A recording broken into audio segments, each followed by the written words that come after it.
Монгол улсад албан бусдаар 100 мянган гараар алт олборлогчид байдаг байна. Тэдний олборлсон алт чинжүүдийн гарт орж хэнийх нь мэддэхгүй авдранд орж байгаа маа.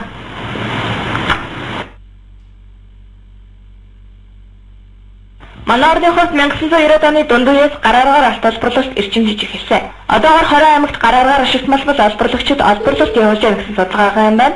2010 оноос хойш гарааргаар алт олборлогчдын талаар нэгдсэн статистик мэдээлэл гарч байгаагүй байна. Харин жил ашиглалтмалын газар статистикийн ерөнхий газар хамтран нэгдсэн тоолго явуулж оны эцэхэд дүнгээ талигдана гэж албаныхан мэдээлж байгаа маа. Гарааргаар алт олборлолт техникт хууль бус үйлдэл байсан бол улсын хурлаас батлсан бичил ургаан аргаар ашиглалтмал олборлогч журам гарч тэд бүлэг болон ажиллах боломжтой болсон юм а. Энэ журмын дагуу ажилласнаар гарааргаар алт олборлогчдын осол эндээс багассан. Гэвч тэд уулуурхаан тоног төхөөрөмж ашиглаж эхэлснээр газрыг илүү ихээр сүйдэж байгаа маа. Тэдний энэ үйлдэл хяналт тавьж байгаа хүн одоо хүртэл байхгүй наа. Газар нутгаас сэмдэлэн байж олсон алт нь мөнгөний шунал болсон чэнжүүдийн гарт хямднаар орж цаашлаад хууль бусаар хилдавж байгааг тэд мэдэх боловч Монгол банкын тодтолцоход эдийн засгийн болоод эргэцийн орчин гүйцэд бүрдэг байгаа маа.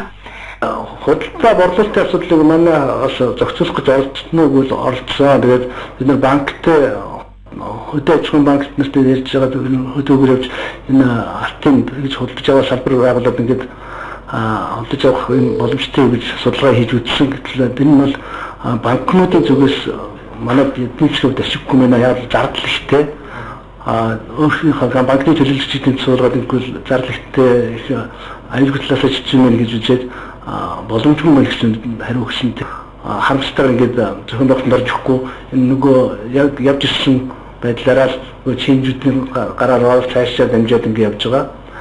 Энийг бол нэгтэй уус хяналтанд оруулах гэж хүсэл байх юм бол боломжтой гэсэн. Манайх банк одоо хүчний байгуулагч хуулийн байгууллагууд энэ тал дээр тэр ямар сүлжээгээр энэ борлогдоод яваад байдгийг одоо хүртэл одоо судалж тогтоож чадаагүй л эсвэл тогтоочод хил гарахгүй байна уу хүсэлгүй байна уу гэдгийг бас өөрөөсөө ойлгохгүй байгаа. Тэгэхээр хяналтанд авах бол болмоор санагдаад байгаа. Яг гарч байгаа бид чинжүүч ч юм бол баг хэмжээгээр нь худалдаж авч байгаа. Тэр нь тэдний газрын худалдаж авсууд араа олныг цуглуулаад хэмжээтэй бол цаашдаа нэг араа том албан бусдаагаар манай улсад гарааргаар алт олборлогчид жилдээ 5-7 тонн алт олборлдог байна. Багаар бодоход 16 жил алт олборлсон гэж үзэхэд энэ дунджаар 96 тонн алт далд эдийн засагт уртун хэний ч мэдгүй тэр ханах өнөхөнд орсон магмаа.